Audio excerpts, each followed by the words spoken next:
Hello everyone, and welcome to the Aromatherapy Certification Blending tutorial.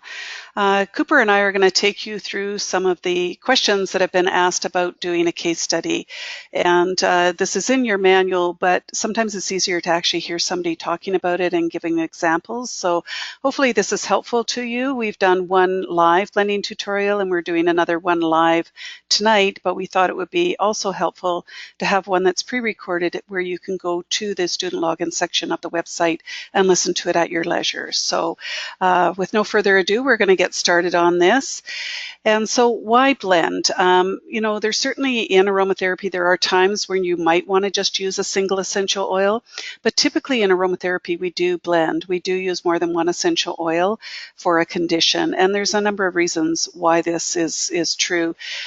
First of all, you're going to get the benefit of different chemical constituents that are within the different essential oils that are in a blend. So typically, you're going to have a much more effective blend when you use different essential oils. Also, we're going to be taking into consideration top, middle, and base notes and how long they last in the system. So when you're just doing one essential oil, you only have one note. So those are some of the reasons why we want to blend. And really, we have it bolded here, and it's so true. Synergy is the belief that the whole is greater than the sum of the parts. So the individual oils, whether they be 3 up to 6 essential oils in the blend, are going to make a much more powerful synergistic effect than if you used each of those essential oils individually. So we're going to talk about how and why that we're blending in 101, and a little bit about maybe what you're going to be doing in 201, because it's going to be a little bit more creative in 201. In 101, we're pretty strict around the type of blend you're going to make, and that is that you're going to be making a holistic blend. So in 101, you are going to be making a blend that will incorporate 3 conditions, and it can be used anywhere from 3 to 6 essential oils you can use in this blend. So we're going to talk about the parameters around that, dilutions, and that sort of thing. So within your case studies, at the back of your manual, you have a number of different documents that will be used for your case studies. The first one is a volunteer agreement. And I do recommend, even though the volunteer agreement doesn't need to be handed in, it's just for your record keeping, I do recommend that you have all of your case study volunteers complete this. It will ensure compliancy, and it will also let them know what they can expect of you as well. So we didn't always used to have the volunteer agreement. We started it about 4 years ago, and it was a result of people doing their case study, having a volunteer, making a blend for them, sending them away, and then the person just forgot to use it, or just got busy, or didn't want to use it, or whatever. And at the end of the day, they didn't have a valid case study to hand in. So the volunteer agreement really lays out what's expected of the volunteer and what they can expect of you. And there's almost 100% compliancy as a result of that. So even though you don't have to hand it in, I would recommend that you get all of your case study volunteers to complete that. The disclaimer is the other one that doesn't need to be handed in, but is for your record keeping. And this is really just stating that you are an aromatherapy student. And so if the person has some sort of an adverse reaction, they get a bit of a rash or something like that, they are agreeable. They know that they're dealing with a student. They're not going to come back and hold you accountable for that. So both of those ideally are going to be completed, but you don't have to if you don't want to, because they're not handed in. The forms that you are going to be handing in are the client intake form, the cross-reference chart, and then you're going to be doing a report, a case study report up. And we're going to be spending the majority of the time talking about the report and how you're going to be creating your blends as far as dilution, because those seem to be the 2 areas that people are having some difficulty with. I will say, for those of you who have been taking the course for a while, we have changed some things. We're much stricter now around how we're marking the case studies. And you will find even in your manual, if you've got an older manual, that there may be things that are different from what we're going to be talking about. Typically, a person will take 2 years to complete the course and they'll be fairly up to date. But if you've been taking your course for longer than that, likely your manual will be a little bit different from what we're talking about today, and you will need to follow along with what we're talking about today in terms of your blends. So some of the things that we really need to do in terms of the intake form, there's the information that we're going to put down as far as the person's name and the case study number and so on and so forth. And then we're going to get into the actual questions. And with an intake, you should always be interviewing your client. They should not be filling out the forms themselves. You should be interviewing them and you should be writing down the information. And you want to get into the nitty-gritty. You just don't want to ask a question, write it down, and not take it anywhere. So some of the things that you're going to ask about different conditions that a person might have is, has this condition been diagnosed by a doctor? You can't. A lot of people will self-diagnose. They might assume that they have IBS, or they might assume that they have, some other particular condition. But if it's not been diagnosed by a doctor, it could be something altogether different. So it's really important, if somebody has a condition that is causing them some discomfort or even more serious, that they should be going to their physician to get a diagnosis.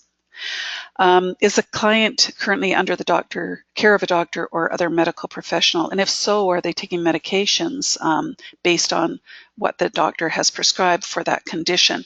Those are two really important questions to ask of any medical condition that your client might be presenting to you. Other things that you want to ask is, how long has the client had the condition? We do blend slightly different if it's a chronic condition versus a one-of. How severe is the condition? If they can quantify it on a scale of 1 to 10, that makes it quite helpful. The location of the condition or the complaint. What are the aggravating factors? What makes it worse and what makes it better? And how are they currently coping beyond maybe medication that the physician has prescribed for them? So those are really important. There's other questions that you're going to be asking as you go throughout the case study intake form as well. And the majority of time, I find that you'll usually have a couple of physical conditions, and then you'll have at least one nervous condition that ends up being part of your synergistic blend that you're going to be making for the case study, where you're incorporating 3 conditions. So often it's 1 physical condition, 2 nervous conditions, or 2 physical conditions and 1 nervous condition. But almost all of the time, a nervous condition will factor in there. Make sure that you're going beyond just answers like good, bad, fine, those sorts of things. If you ask about digestion or sleep, ask them what that means to them, because for everybody it can be different. So we want to really get into what they mean by good or fine or bad or whatever. Some examples that Cooper's provided here. The student, this is the person who's doing the case study, would ask, how would you describe your sleep? And the client would say, it's pretty bad. And the student would say, I see, do you usually have trouble falling asleep? No, I usually fall asleep okay, but then I wake up in the middle of the night and can't fall back to sleep. So you can see how she's going deeper in here until she gets to the point at the end, actually, where it seems to be that this happened at about the time the person got laid off. So there was a worry about money. So it may not actually only be insomnia this person's dealing with, it's anxiety or worry that they're dealing with as well. But you wouldn't know that if you just put, their sleep is bad and you just left it at that and thought, well, I need to deal with insomnia rather than the anxiety that is causing the insomnia. Those are important questions to be asking. And listening. Rhiannon talks about how you can listen to your clients, Rhiannon Lewis, and the sensory words and emotional words and cognitive words that they might use when they're doing that. So those are things that you need to be talking about or asking questions of when you're dealing with your clients. You want to ask about medications. I'm going to turn it over to Cooper because she's going to go into more detail on the medication part of it, and she's going to be taking you through the blending and preparation for blending as well. So Cooper, if you want to just join in here and talk about starting from medications. All right, sounds good. So in your case study, in the intake form, there's actually a section for you to list your client's medications. Most people will know what all their medications are and what they're taking them for, but it's not necessarily good practice to assume that they know what their medications are for or why they've been prescribed. Some people are taking so many things that they just aren't keeping track of what they're for.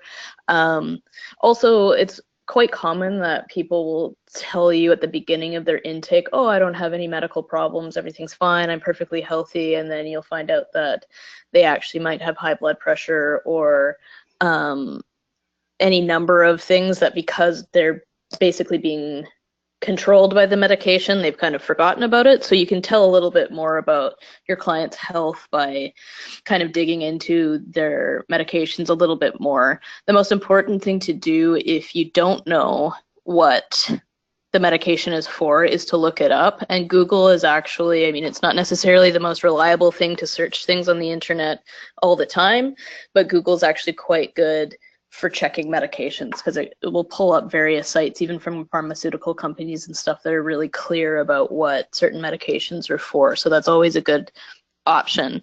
Medications and possible contraindications are discussed in Robert Tisserand and Rodney Young's safety manual, and also more so in the 201 course. So there'll be more medications discussed in that manual. A lot of the time, if people are on medications for either liver or kidney conditions, it's possible that there might be contraindications. So that's something to keep in mind. So it's nothing to kind of be afraid of, but it's definitely good to do your research and know what all the medications are for. Okay, thank you. And also in Module 2, there's some information on different medications as well. And don't forget about homeopathics as well. So I'm just going to talk about preparing for blending. So you basically, you want to create a space where, if you're blending in your kitchen, that's fine. Most of us probably do blend in our kitchen, but you're cleaning the area that you're going to be blending. You've got, a workspace that's clear of any kind of clutter. You want to wash your equipment. You can wash with soap and water and rinse really well, or you can even use a spray, an alcohol spray, to disinfect or wash your bottles as well. I find that washing them, if I've had I tend to buy bottles in bulk, even though I'm not really blending other than just for family and friends now. And so I wash them with soap and water just in case there might be a little bit of dust on them.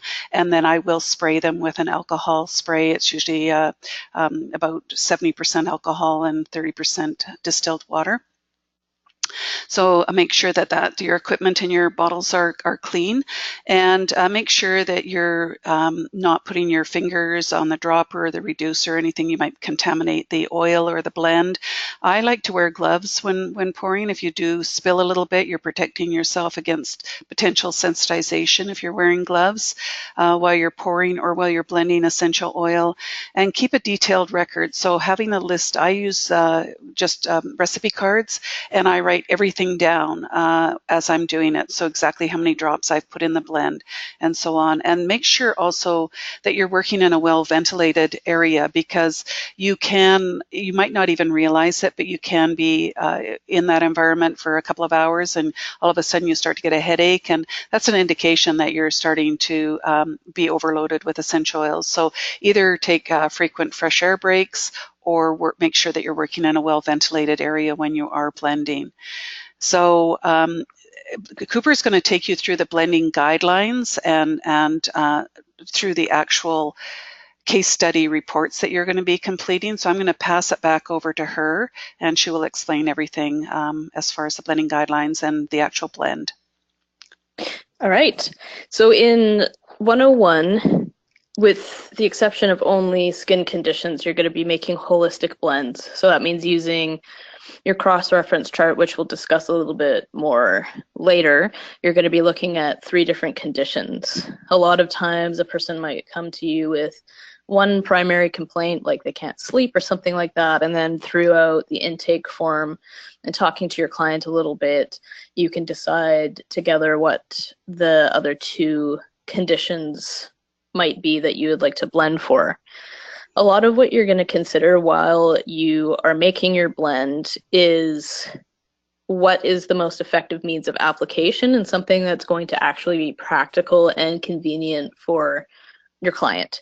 So say, for instance, if you have a client that works in an office or something, there's often scent-free policies in offices, and you may not want to provide them with something like a massage oil or a lotion that they might be applying all over their body because it could bother their coworkers. So something like an inhaler might be a better method because it's more discreet as well, so a client might not feel as uncomfortable using it, and also it makes it so that other people can't smell what the blend smells like. So also you're going to obviously take a look at what essential oils are going to be used. And in 101, you want to use between 3 and 6 essential oils, and then how you will determine the formula and the length of the treatment, and probably most importantly, what are the potential risks or contraindications.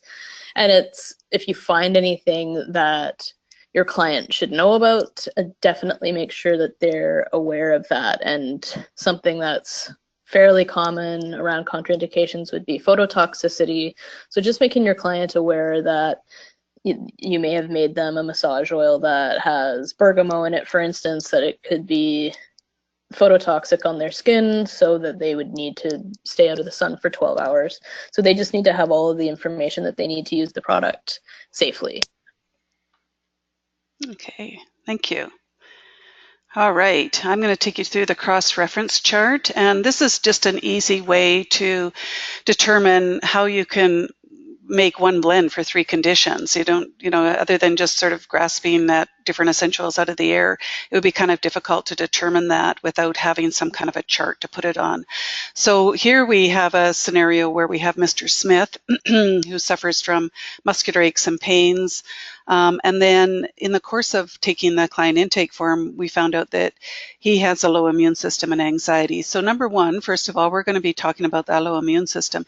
Is that something that he is just sort of self-diagnosed? Is he getting a lot of colds and flus and that sort of thing? And so he's just decided that he has a low immune system? Or has his physician said, you do have you have a compromised immune system, and it's a medical diagnosis. So that is something that we'll want to explore a little bit further. If he is getting a lot of colds and flus, certainly we can make a blend for him, but it might be an option that we would recommend that he would go and see his physician as well. It might be something a little bit more serious than a low immune system. Excuse me. So in 101, there are some tables with the various systems of the body, and they're in alphabetical order. So they start with the circulatory system, and they will give you the main conditions that are related to that system of the body, and then the main top, middle, and base notes that you would use for that condition. It's pretty basic. In 201, you're going to get a much more comprehensive table to use. And there's a couple of reasons why we've done it this way. One is that I don't want to overwhelm. If you have a choice of 20 essential oils to use, that is a lot more overwhelming than maybe having a choice of 5 essential oils to use. The other thing is that a lot of people, when they're starting out, don't have a huge selection of essential oils. So I don't want you to feel that you have to go out and get every essential oil that we're talking about in the course material. So we've kept it fairly simple, but if you have your own books and you see that, for instance, say you're dealing with muscular aches and pains, and you can see what I've got listed as top, middle, and base note oils that are appropriate for it, and your book gives you some additional oils, you can certainly use those on the cross-reference chart. But when you're writing up your case study report, you will actually refer to whatever reference information that you used, and you will give them credit for that you got that information out of, Valerie M. Warwood's book or whatever. So with this, the primary condition is the muscular aches and pains. So we will go under muscular conditions, and then under general aches and pains, we would list all the top, middle, and base notes that are shown there on that table. And then for the immune condition, we're going to use an immune stimulant because he has a low immune system. We're going to go to immune conditions, and under immune stimulants, again, we're going to list all the top, middle, and base notes listed there. And then the third condition is anxiety, and that will be under nervous conditions. So you'll go to the nervous condition list. Under anxiety, you'll list all the top, middle, and base notes. The next step is we're going to cross any off that might be contraindicated. We want to take those completely off the table. And we have Mr. Smith with a liver impairment, so we have taken clove off. So you can see that I put a line through clove there.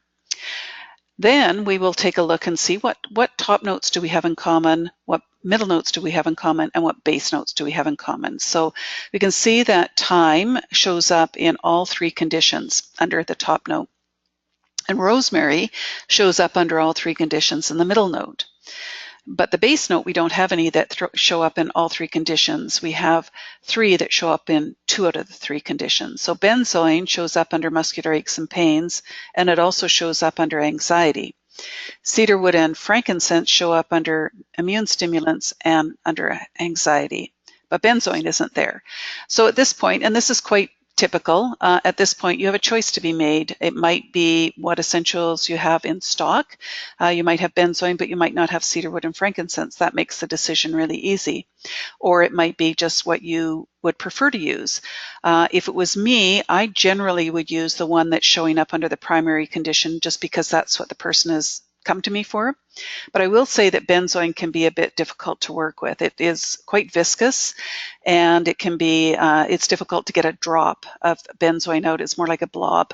So what I do when I'm working with an oil such as benzoin is I put the bottle in a little Ziploc baggie, and I put it into a cup of fairly warm water and leave it for about 5 minutes, and that will thin it down just enough that it'll make it a little bit easier to pour. You can also get pourable benzoin, but that then you've got a carrier oil in it. So most people prefer just to use the regular benzoin. So we could, if we wanted to, use a thyme, rosemary, and benzoin, or thyme, rosemary, and cedarwood, or frankincense in our blend. But because we can use up to 6 essentials, we might choose actually to bring a couple of other ones that aren't necessarily in all of the conditions. We might want to put those in the blend as well.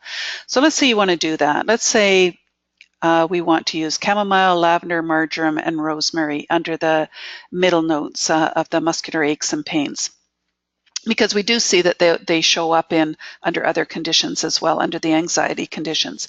So in that case, if we have we're going to be doing a 60 ml blend, and you're doing a 2.5% dilution, that means that we have 30 drops that we can play around with.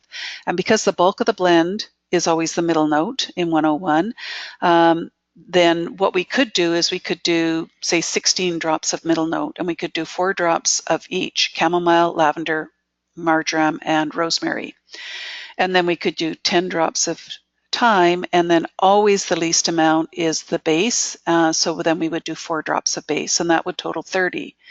But if we wanted to just do the 3 essential oils that are highlighted, we could do, if it's again 30 drops that we have total, we could do 15 drops of rosemary, 10 drops of thyme, and 5 drops of base. So it'll be somewhere in that scenario. It's not exact. You can do 14 of middle and 12 of top or whatever, but generally you're going to be, what I find easy to do is to divide the number of drops in half, and that kind of becomes my middle note, and then next is your top note, and then your base. The reason why the base is the least amount is if you're suggesting that somebody apply this blend 2 or 3 times throughout the day, we know that the top note only lasts about 2 to 3 hours in the system, middle is 2 to 6 hours, but base can be up to 72 hours. So when we're reapplying, typically the top and the middle note are kind of on their way out of the system by that time, but the base note is still in there. And so each time we're applying, we're adding to the amount of base note that would be in the system. And we don't want to cause any kind of chronic toxicity, which is why we use the least amount as the base note. An exception might be if you were making a blend for meditation or something like that, but because you wouldn't be doing that in 101, because it wouldn't be a holistic blend, it wouldn't be incorporating 3 conditions, you wouldn't do that in 101 anyway. But in 201, if you wanted to make a yoga blend or a meditation blend, in that case, you might add a little bit more base note than you normally would. Okay, so this is just explaining what the notes are. I think everybody is quite familiar with the notes now and why it's important to add all of them into our blending. And so just to reiterate, we're going to, in 101, you're going to use a minimum of 3 essential oils because you have to. You're using a top, middle, and base note, a maximum of 6 essential oils. Too many goals will affect the overall blend. If you try and use 10 essential oils and you only have 30 drops to work with, then you're diluting the amount of each oil that you're using and it doesn't work well. So it's always better to keep it at 6. When you get to module or level 2, you can actually bump it up one by one and do 7 essential oils. But for 101, it's 6. So you're going to combine top, middle, and base note. The middle note will comprise the bulk of the blend, followed by the top, and then the base note will have the least amount in the blend. So I'm going to turn it over to Cooper because she's actually going to be talking about how you're going to determine the number of drops and how you're going to create your dilution rate. And it is going to be a little bit different. You're going to be given kind of 2 scenarios. One is more accurate than the other. One is the type that we've been doing so far. So again, we are changing some of our protocols, and hopefully you'll follow along with the new protocols. So Cooper, I'm going to turn it over to you for the treatment part of this. All right. So now that you've finished your cross-reference chart, you want to decide how you're going to apply your blend. So if somebody comes to you and, like the previous example of Mr. Smith, and he's got muscular aches and pains, then what you want to do is make a blend that he can apply directly to that area. So in this chart, there are a number of different reasons why you might want to do a dermal application and a number of different ways that you can apply essential oil, an essential oil blend dermally. So we're looking at creams and lotions and gels, compresses, mists, bath water, and that could include in the bathtub or even just foot or hand baths, and also sitz baths. So one thing that I would like to touch on with baths and even compresses is that if you put essential oils in water, because they don't disperse in water on their own, even if they're mixed in to salts, but they're going to hit the water and just immediately sit on top of the water. So then if you get into the bath or you put your feet into the water or whatever, they're just going to attach to your skin, and that's when a lot of people can end up with rashes and even burning and things like that. So the first thing that you want to do before you put essential oils into water is make sure that they are mixed into a carrier, and that can even be helpful with compresses. Even if you're putting a few drops in water and then putting a rag in the water, if you actually put an emulsifier in the water as well, it just reduces the chance that you're going to get any irritation. So the next most common way of applying essential oils is via inhalation. So inhalation, one thing to consider about it is that if you do have a client with muscular aches and pains and things like that, inhaling essential oils isn't really going to be appropriate for that condition. So they're more appropriate for respiratory conditions, things like headaches and nervous conditions, or even things like purifying your environment if you do have somebody that's prone to getting colds and flus and things like that. I think most people are familiar with the main ways of directly inhaling essential oils, like from a tissue or even from the bottle, or even using the inhaler sticks that are really popular to use. The main thing to note about diffusion, which is a really popular method of essential oil inhalation, is that there are all sorts of different types of diffusers, and there are also some guidelines for diffusion. So what you don't want, which is I think what a lot of people end up doing, is to put an essential oil blend in a diffuser and just let it go all day, because that is a lot of essential oil. And it's pretty similar to actually what Colleen was talking about earlier about blending essential oils and making sure that you are getting out for fresh air and things like that. If you're diffusing oils in an apartment or something like that, you're not going to have that opportunity to get out and get some fresh air if it's constantly on.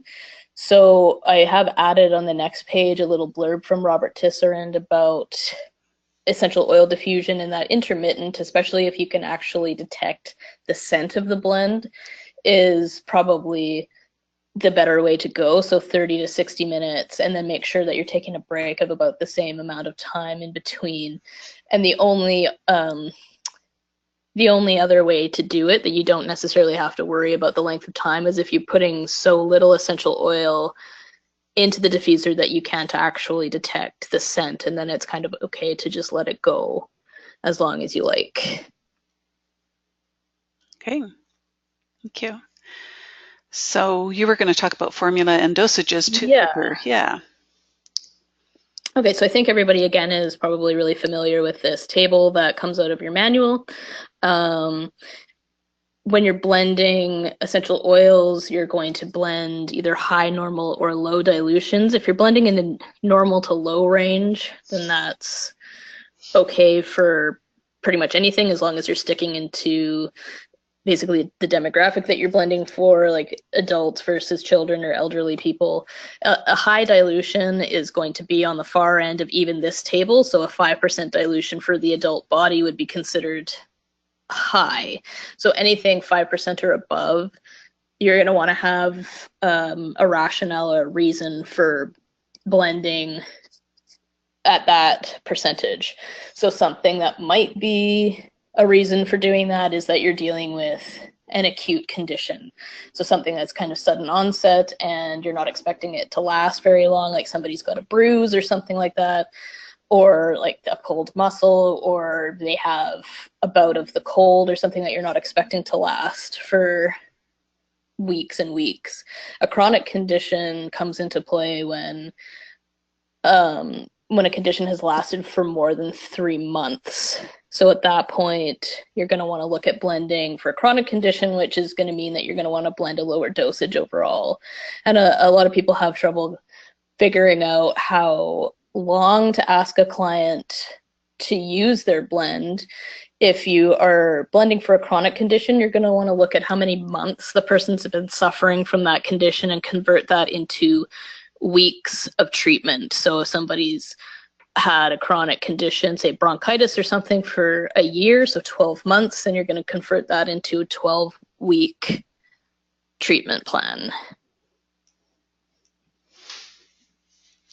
Okay, thank you. So just to reiterate, for the adult body is 2.5% dilution is normal. Anything above 2.5, which is 3% to 5%, is high. And anything over that, you would not be making this type of blend. You would be making a synergistic blend, which we'll talk about in a minute. Adult face, just because the skin on the face is quite sensitive, we keep it down to 1%.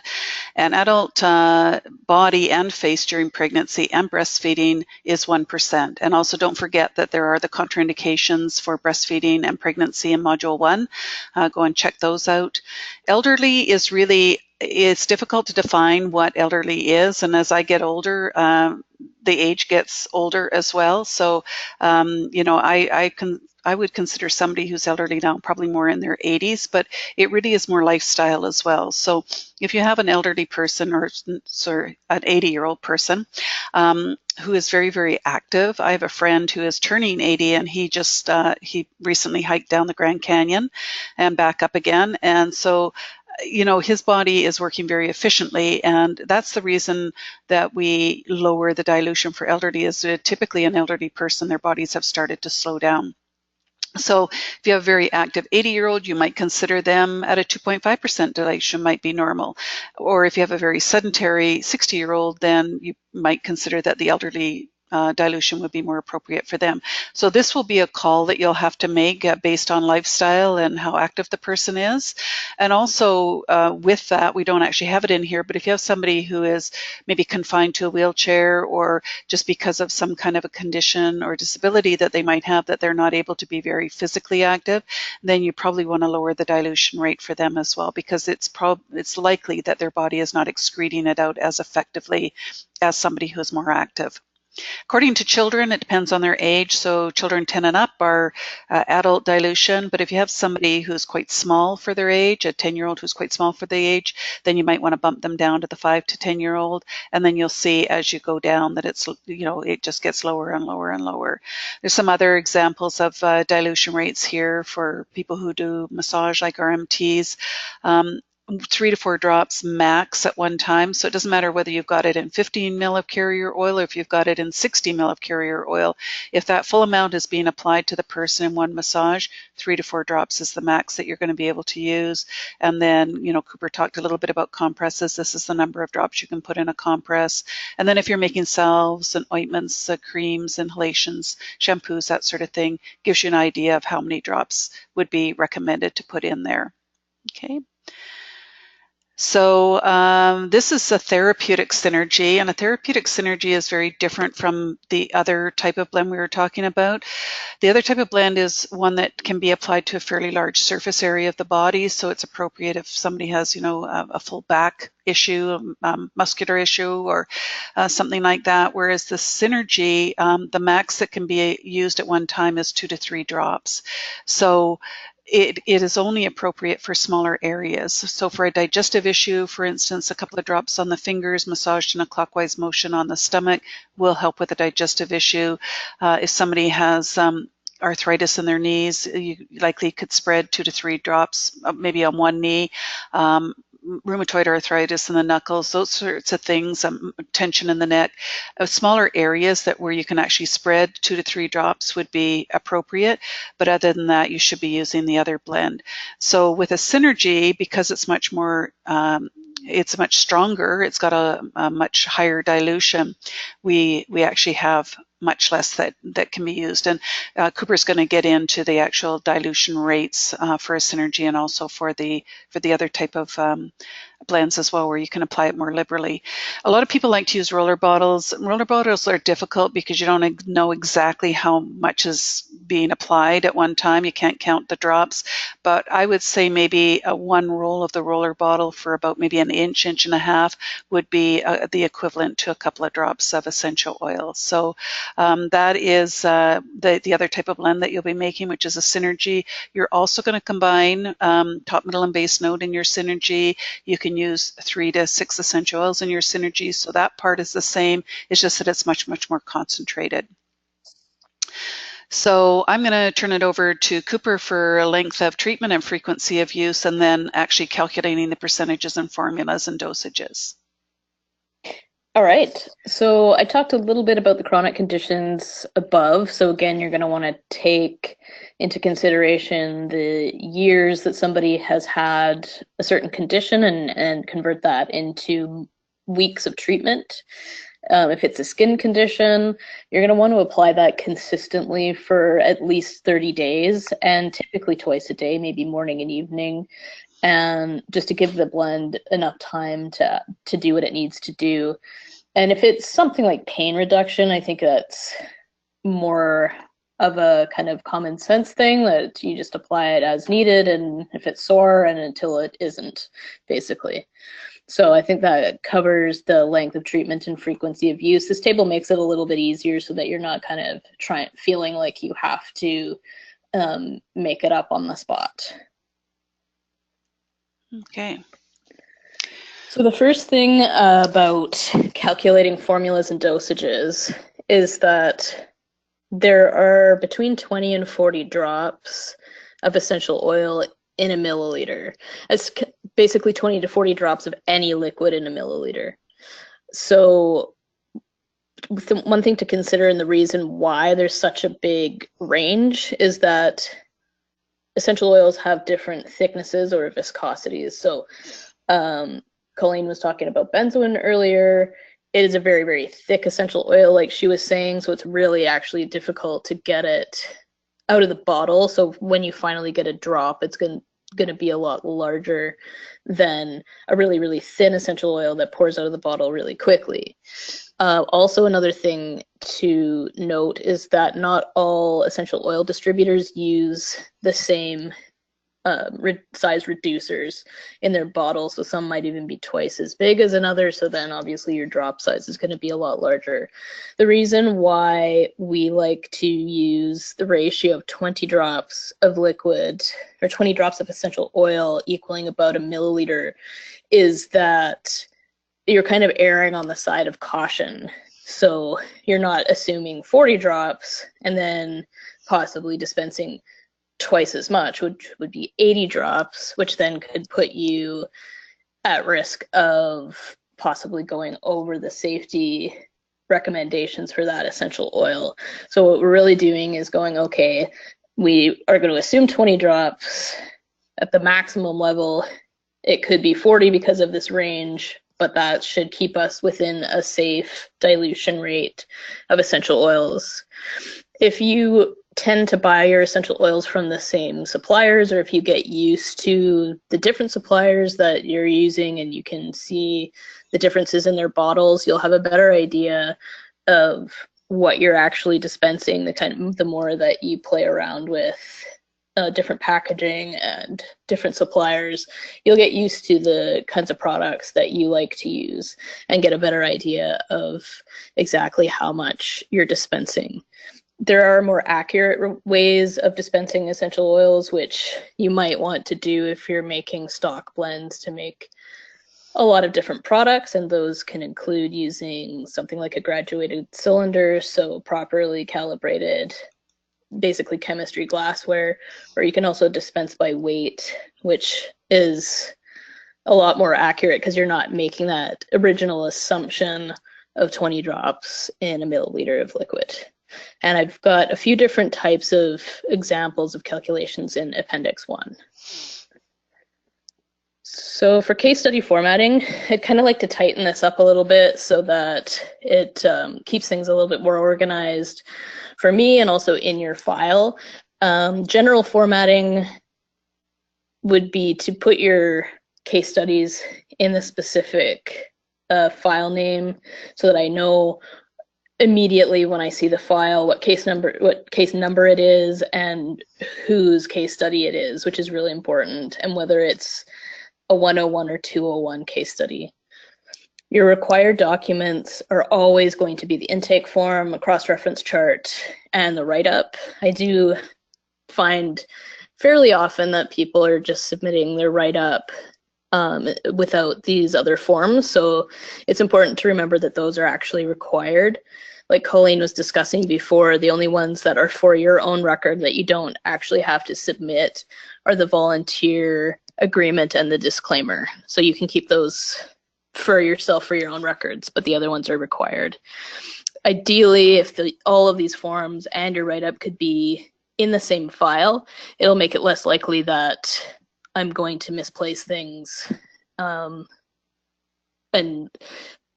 basically not have everything together. It also makes it easier for me to see actually what's going on because I can go back and forth between that particular intake form and your write-up and actually see what's happening with your clients. Ideally for me, I would like to have the case studies saved as a PDF. That's how what I'm going to turn it into before I mark it and send it back to you anyway, so if you could convert it to a PDF to begin with, that would be really helpful for me. So the first page that you're going to want to have in your write-up is the title page. So again, it's going to be pretty similar to the file name of your page. It's going to have the case study number, your name, the date, and also what conditions you're treating. So because we're in AT 101, it's a holistic blend, so there's going to be 3 different conditions, like Mr. Smith with muscular aches and pains and anxiety and immune issues that will all be listed on the title page. Then the case description can be a quick rundown of the client in general, so anything that you've talked about, and then just to make it really clear, again, what you're treating, to have the 3 conditions that you've chosen to treat either underlined or in bold, or just some way that it's really easy for me to see. And the treatment protocol can start with your aim or your objective for the blend. So if you and your client have come up with a goal for how this blend is going to be used, so say for instance it's a chronic condition and you and your client have decided that you want to treat that with an inhalation for say 12 weeks because they've had it for a year, then that would be great to have that really clear. It doesn't have to be complicated. It can just be point form or 1 sentence, just as long as it's really clear at the beginning. Your essential oils that you choose to use, there has to be a really clear reason for all of your choices. So there's a lot of really, really detailed information in your manual regarding all of the main chemical constituents in each essential oil. So if that can be added in to your rationale, that would be great. So this essential oil is high in this component, and that's why I have chosen it to treat this condition, is perfect. Within that rationale, if you can make sure that I know where you're getting that information from. So beside everything, if you say, okay, has a high amount of this chemical constituent, if you got it out of your manual, let me know. If you got it out of another book, that's totally fine. But just as long as in brackets beside all of the information, you're letting me know where you're getting that from. One thing that's very important that sometimes does tend to get missed is that the hazards and contraindications for each oil should be very clear. They may not particularly apply to your client, but that's fine, but it's important for you to say that. So this has this contraindication, say chamomile is contraindicated for people that are allergic to ragweeds, but my client doesn't have any allergies. That's perfect. And if you had to eliminate any essential oils, like we had to eliminate clove from the cross-reference sheet that Colleen was talking about because there were some contraindications with liver issues, then as long as that's really clear as well. And I think one thing that we're going to talk about in more detail a little bit later is writing your formulations and dosages as percentages. And the reason why this is important is because that's how all of the safety information is presented. So if you're looking at bergamot, there are maximum dermal use levels for phototoxicity, and that's going to be written in the form of a percent. So if you only have your volumes and they're in drops, then that doesn't really tell you what you need to know about whether or not that essential oil is at a safe level in your blend. So it's really important to know exactly what percentage is in your blend.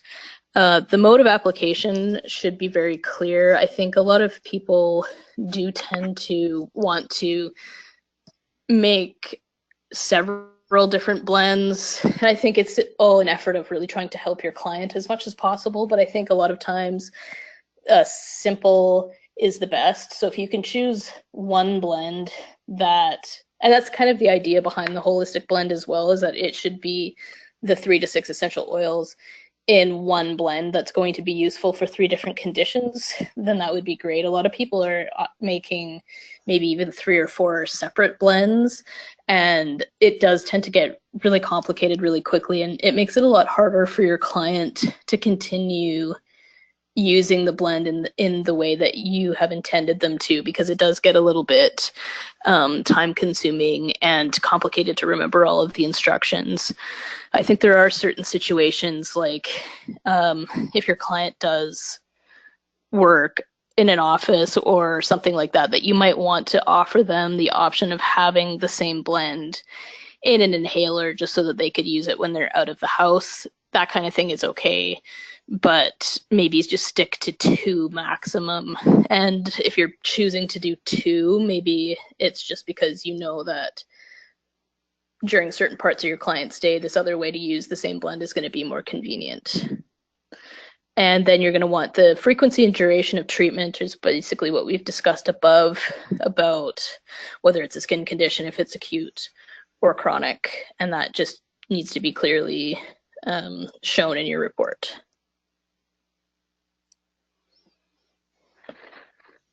So the other things that you're going to want to add to the end of your report are the client response to treatment, the evaluation, and the recommendations.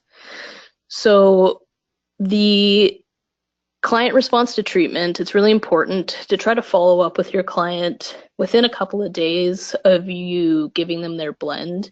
This makes sure that they're using it correctly to begin with, and it's also part of the compliance issue that Colleen was talking about with the volunteer agreement. So if they've signed the volunteer agreement and then you've kind of touch base with them in 2 days, it's going to make it more likely that they're actually going to comply with the case study and the treatment protocol.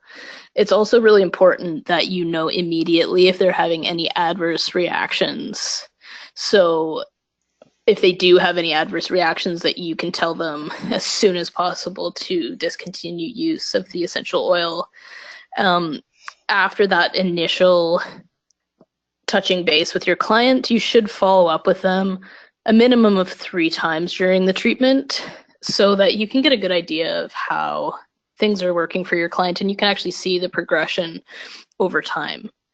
It's important to communicate with your client as well and ask them, because you're trying to learn how to blend and how to do an intake with your client and how to do these kinds of appointments that you're probably going to want to do in your practice. So it's really important to get that feedback while you're learning about what worked for your client, what didn't work, what they might suggest that you change in the future.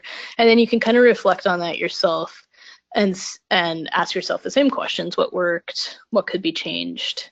And the recommendation section is one that tends to get missed a lot of the time, but it doesn't have to be complicated. It's just, do you feel after speaking to your client that any other future treatment is required? And maybe the most important, should they be referred to another healthcare professional? And the last thing that I'll touch on with regard to the case study formatting is referencing. So the reference section should be the last section of your report, and it should be written in the form of date, author date, the title of whatever you're using. If you're using an online source, the web address is good to have. A lot of times the dates of things are missing, and since a lot of books are actually rewritten and there's several different versions, it's important to include the date so that I know exactly what book you're referring to. I would also like to see the references cited within the actual text of your report. So like I was talking about within the essential oil rationale, if you say anything that's basically not coming from your own words, it can be cited so that I can cross-reference that. That would be great. So again, it doesn't have to be complicated, but just in brackets, you'd have the author of the book or article, the date, the page number of the book, if it's applicable. If it's an online source, you're obviously not going to have a page number, and that's fine. But that I can check with that with the web address in the reference section.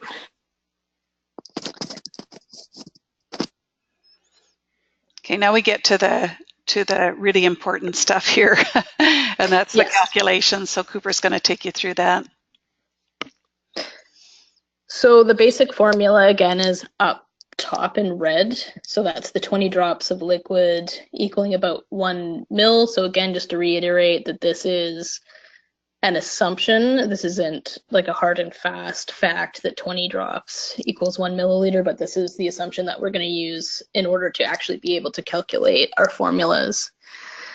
The first example I've called calculating ahead because it's easiest to do if you are calculating how much you're going to put into a blend before you've actually blended it. So if you want to make a 10 milliliter blend of 5% dilution containing 3 essential oils, the first step that you want to do is to convert the volume in milliliters to the volume in drops. So using the formula of 20 drops equals 1 milliliter, there are 200 drops in 10 milliliters of liquid.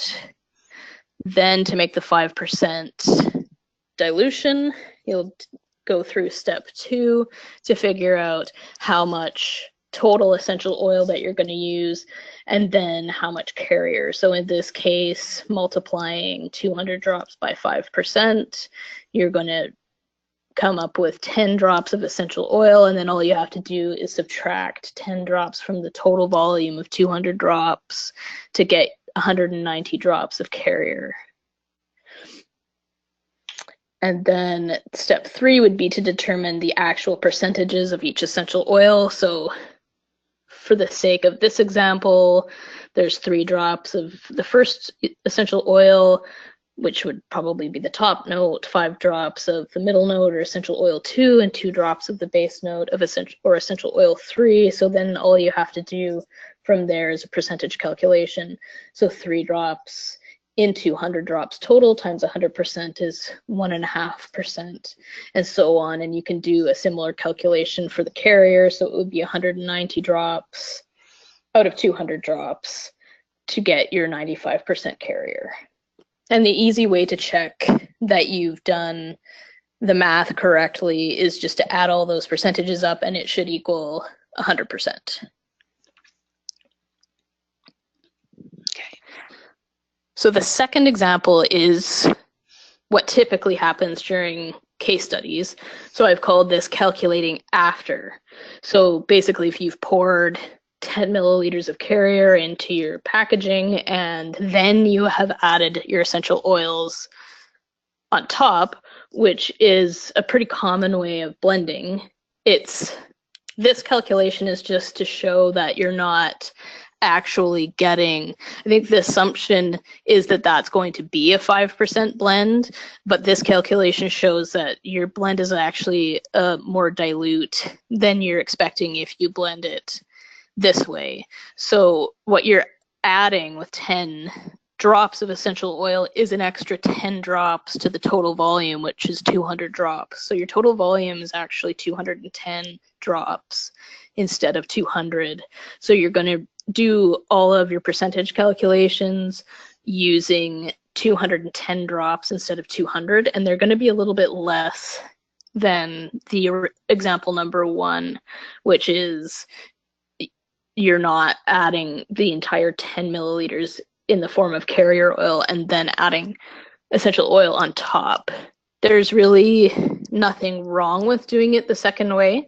It's just as long as you understand that that's not a 5% blend. So you can't make the assumption that it's the same.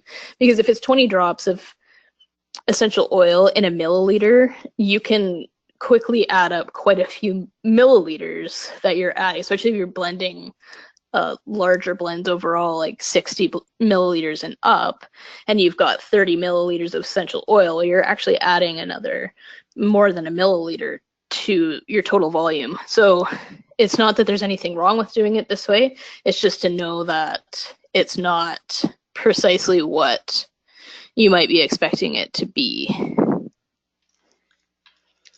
Okay.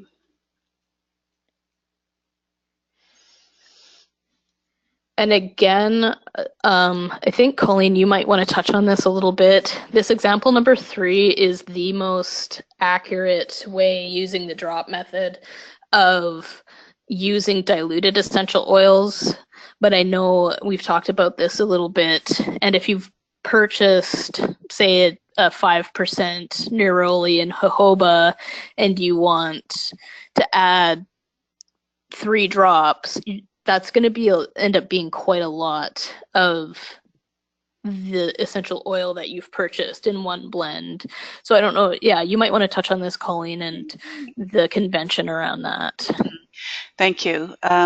So yes, technically, if you were using a diluted essential oil, you would take that into consideration and you would bump up the number of drops that you use in the blend.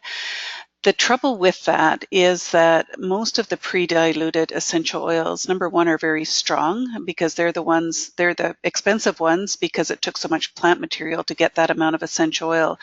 And typically they tend to range 1 or 2 on the blending factor, so they're very strong smelling as well. So even though technically it would be correct to add much more of a diluted oil into a blend when a blend calls for 5 drops of a undiluted oil. However, it is unnecessary, it's quite excessive, and it will really, in most cases, take over the smell of the blend, and it also will be very expensive.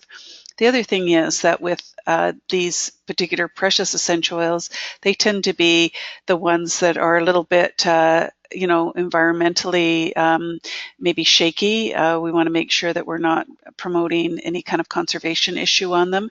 So basically what I've always done when I've had my stores is I've never done the exact amount of diluted essential oil as pure essential oil, or multiplied it. But what I've done is I've maybe increased it by, rather than 20 more drops of the diluted, I've maybe doubled or tripled the amount of the diluted. So I don't know whether I'm making sense, but if we were making, say we were supposed to use 2 drops of pure neroli essential oil, and then you had a 5% neroli essential oil, then you would be using pretty much the whole bottle of it to equate to that 2 ml or 2 drops.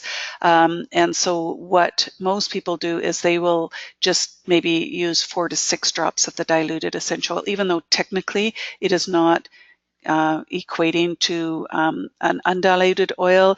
That's what most people do, and it seems to work very well, and people get benefit out of it. So that's what we're going to be doing for the purposes of our course. You don't have to use, half a bottle of neroli diluted to equate the number of drops undiluted that are required. You can just either, and you can put in your report what you've done. I chose to double or triple it because it was a diluted oil, and then put the percentage of dilution. So hopefully that helps, rather than makes it more complicated. But it, from a cost point of view, it's very expensive to be dealing with undiluted precious oils, but it would also cost quite a bit to be equating the diluted essential oil to an undiluted essential oil in a blend as well. So if that's the case, if you're using and every dilution is different as well. So we're really generalizing here. You can go anywhere from, a 5% dilution to a 50% dilution, but typically you're just going to, if it's a 5% dilution, you might triple it, and if it's a 50% dilution, you might double it to get the same equivalent. So hopefully that doesn't confuse the issue. It makes it simpler. So that basically concludes our talk on blending. We're having another live session tonight, and hopefully that will all be what's necessary. But I've had a couple of people ask if we'll put a third one on. I think having the pre-recording will help, but if need be, then yes, at some point in the next couple of weeks we can put a third one on live. Cooper has provided some really good, reliable resources if you're looking for information that you want to include in your write-up. Google Scholar, these PubMed, those are very commonly used websites by trained aromatherapists, and also there's some great books out there too that you can source. So everything is pretty much, the manual is pretty comprehensive, but if you want more information, you can certainly use these resources, especially when you're doing case studies. So we've talked about how to do an appropriate case study. I hope that this clarifies things for you. When you send in your case study the first time, you've got everything kind of lined up. What we have been doing over the last couple of months is we've been giving an opportunity to redo a case study if it doesn't have everything in it. Cooper's been great at tutoring people and being a resource for them to create a really good quality case study. For those of you who have been doing the case studies a little bit easier and we haven't been as strict on it, I hope that you'll accept this as well, because at the end of the day, you're learning more. You're learning how to do things very appropriately rather than just getting a tick that you've done your case study and okay, it's 100%. So we want you to graduate from this program knowing exactly how to do things and why you should be doing it that way. And I think we've accomplished that by having this blending tutorial. So thank you for listening. And with that, we're just going to say goodbye. And feedback is great. Bye-bye.